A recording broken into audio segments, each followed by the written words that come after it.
Joining us today is Deco Carter, Hip-Hop Lyft, for this webinar. I know a lot of our users have requested more information about him and have wanted to hear from him. So what we did was we reached out to Deco to see if we can get him on a webinar regarding branding, because one of the things that Deco is known for is Hip-Hop Lyft, and the brand with that is very strong. He actually works with a lot of Lyft employees and people pretty high up in Lyft who really appreciate the work he's put out, the brand he's developed, and just the following that he's gathered for quite a while. So just gonna go through some questions with you, Deco, and just get your thoughts. Sounds good. Sounds good. Cool. So, what interested you in Lyft when Harry Campbell first wrote about you?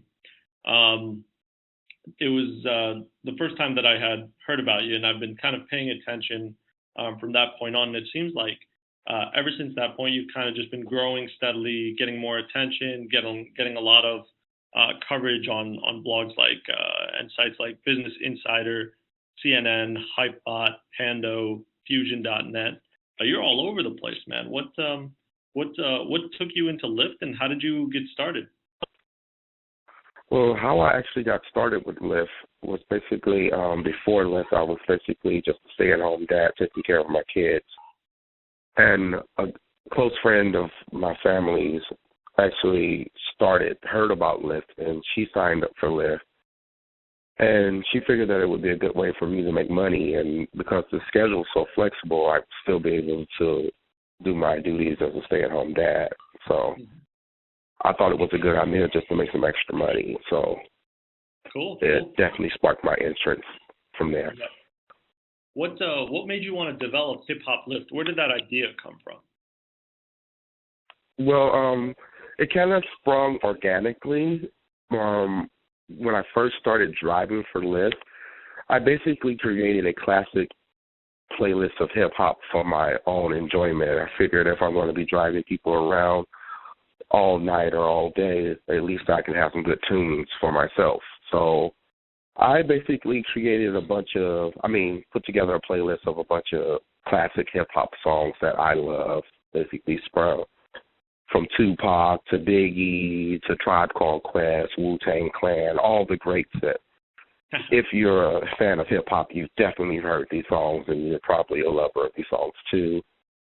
So it kind of grown from there. My passengers basically raved about the songs that I was playing. No other drivers were playing songs like this before I started doing it. So it was something new. It was something cool. They loved the songs, and a bunch of my passengers was like, hey, you should be a DJ or something. You should do something with this, man. You're really good. You have really good taste in music.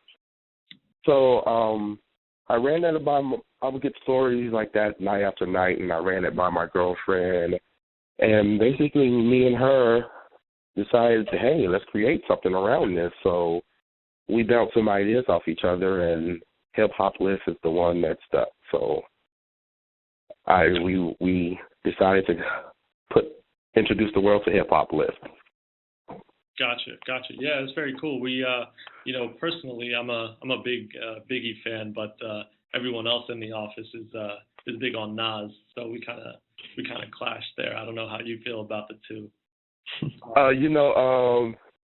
I'm a huge Notorious B.I.G. fan, so I probably would battle the Notorious B.I.G. side on that one big time. But also a huge fan of Nas, too, so I try to spread the love around a lot when it comes to hip-hop. But personally, Biggie for myself. All right. I already like you even more, man. That's what's up.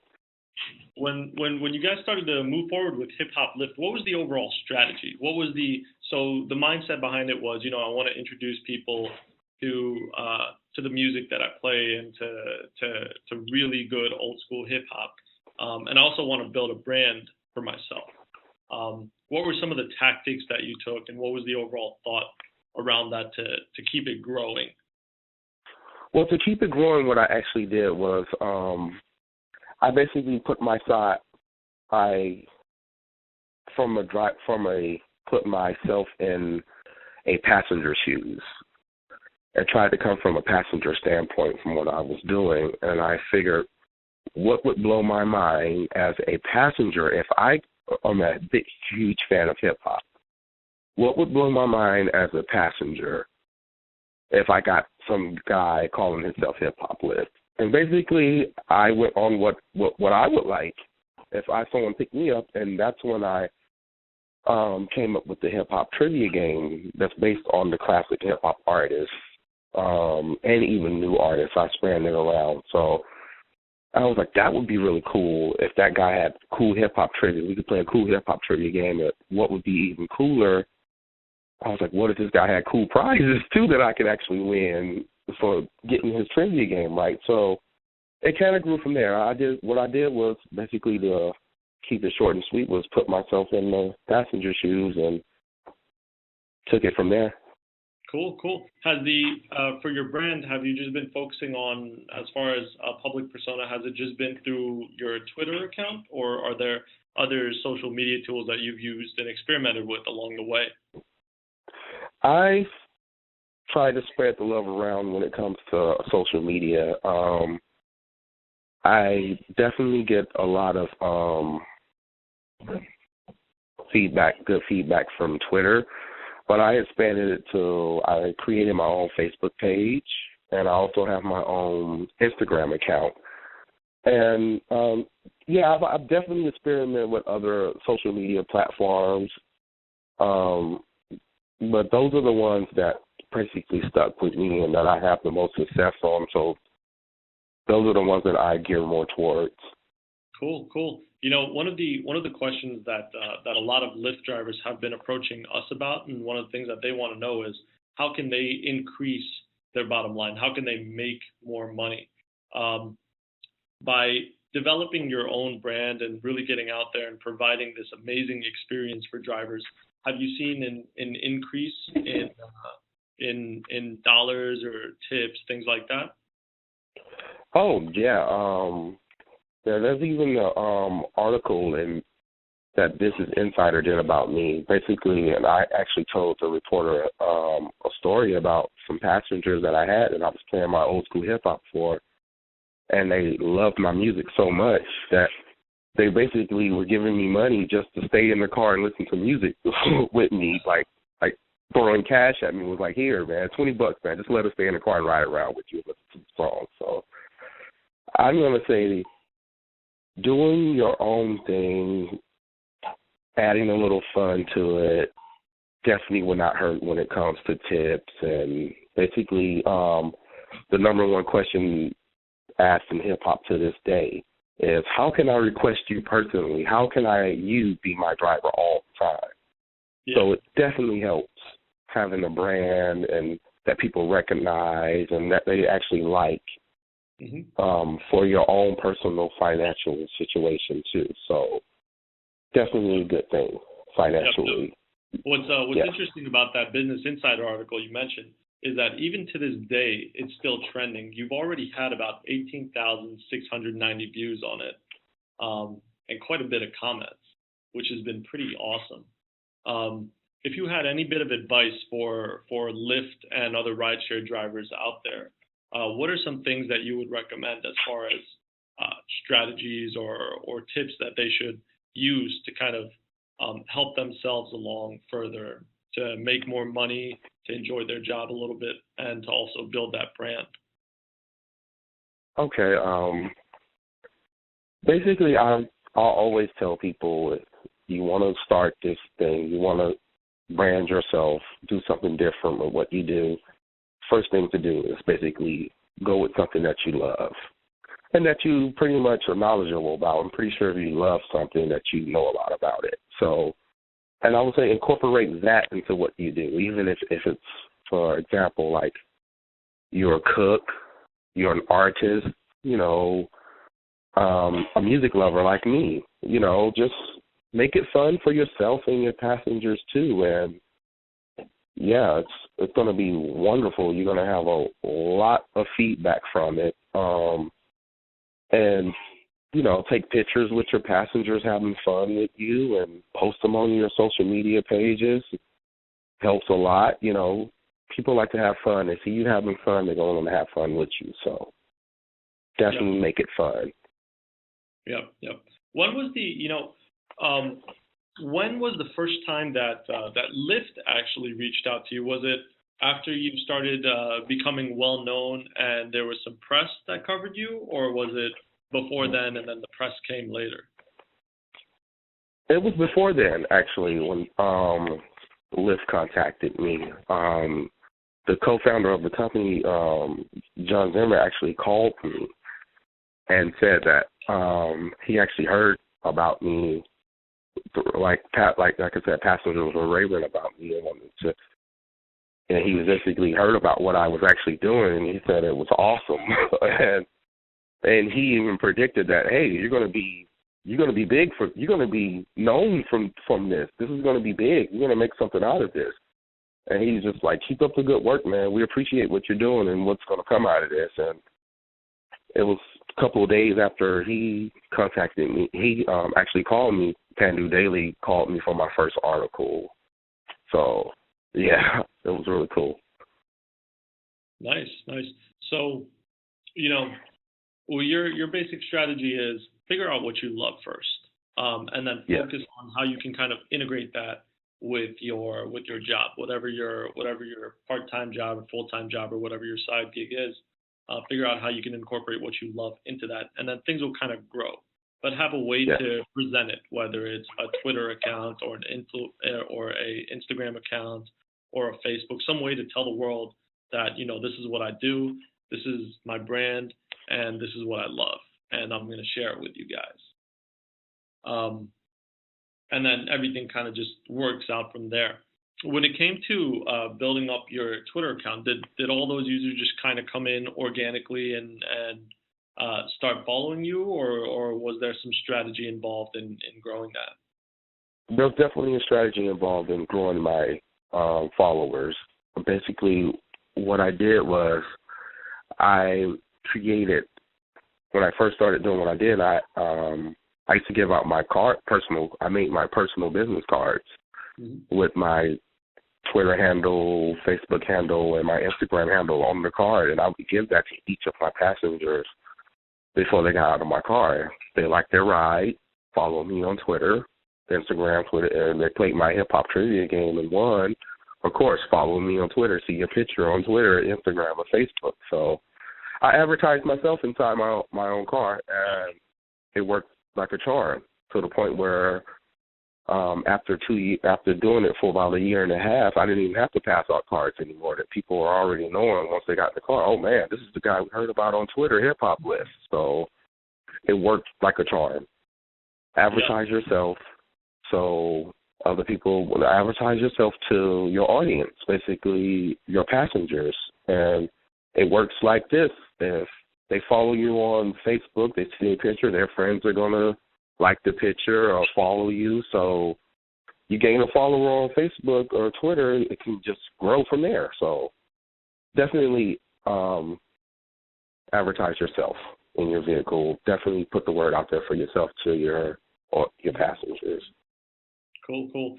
For seasoned Lyft drivers and people just getting started right now, what are the rules around doing that? What are some things that they actually can't do? Because it seems like when people talk a lot about branding and the things that they can do while they're driving for Lyft, one of the things that they worry about is, I'm working for a company. There must be some things I'm not allowed to do that I should watch for. I haven't ran into, I haven't had any clashes with the company Lyft as far as what I can't do. Basically, when I talked to the co-CEO of Lyft, and he was basically telling him about what I actually do. What he said, what his main advice was to me is just to keep it positive.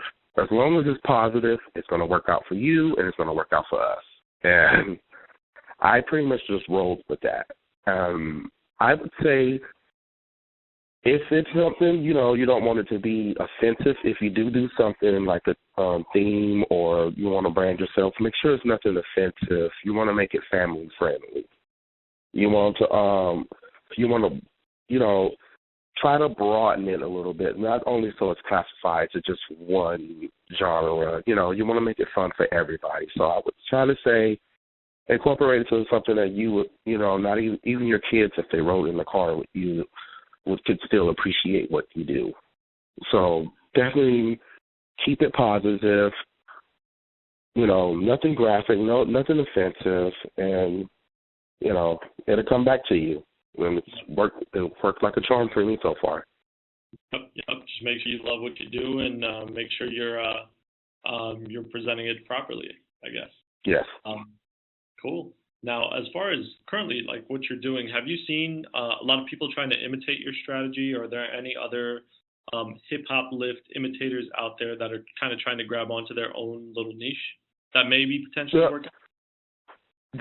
Since I've been doing it, there's been other Lyft drivers that sprang up, not actually calling themselves hip-hop, basically, Lyft, but I have, like, DJs that incorporated the DJing gig into what they're doing, and even I've definitely inspired other drivers to incorporate other things that they love and do into their vehicles. So it's kind of becoming a little trend right now.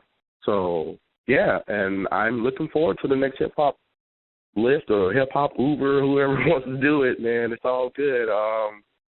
Definitely, but no one's attempted the hip-hop stage yet. And but definitely other genres of music have been tackled through this. Cool. There was this one article quite a while back referring to a driver who was referred to as an Uberpreneur, and I know this is a completely different rideshare platform, but have any Lyft drivers tried to kind of replicate that strategy that you know of, to kind of focus on selling their merchandise with rideshare?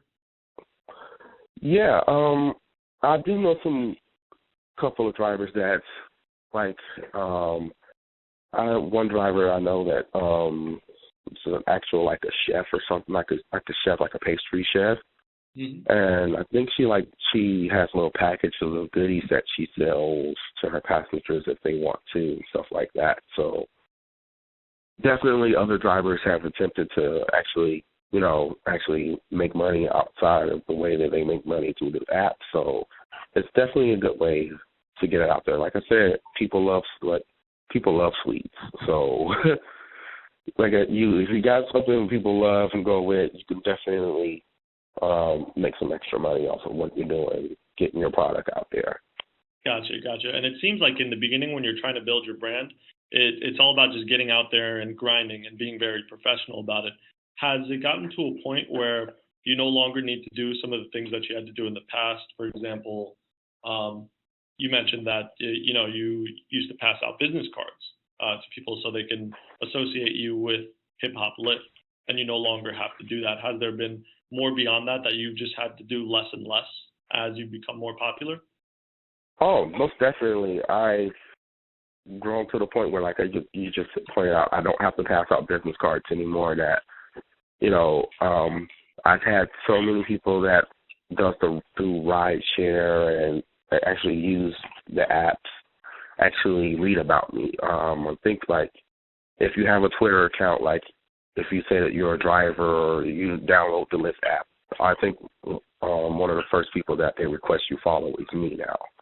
So it's become effortless. My fan base grows daily, and yeah, I used to have my handle at Hip-Hop Lyft on my windows on my car, and I don't have to have that no more. I'm driving around the neighborhood, people know who I am now, so I'm definitely recognizable now, a lot more recognizable, and I have to do a lot less. It's become effortless now. People get in my car, they already know it's time to have some fun. It's like I said, it's effortless now. I don't have to do I don't even have to say who I am anymore. It's like, this is Hip-Hop Lyft. This is the coolest thing ever. Okay, cool. Let's do this. So, Nice. Did you, in the beginning when there was information that was put out about you, did you try to distribute it manually in like the Facebook groups, on Twitter, places like that? Or did you just, kind of let that just happen? I spread it out. I definitely promote myself a lot. So I definitely would recommend anyone that's still starting any brand to promote themselves as much as they can. So yes, I did. I took every article that was released about me and I put it on all my social media pages. And yeah, I try to get as many views as I can on anything that I've done. So yes, definitely it's very important to promote yourself if you're starting off your own brand. Cool. And was there any point, was there any pitching that you did to journalists, or did they all just reach out to you? All the journalists reached out to me. Everything that I've done outside of driving for Lyft, I've been reached out to. Yes. Cool. Finally, who is your most hated rapper?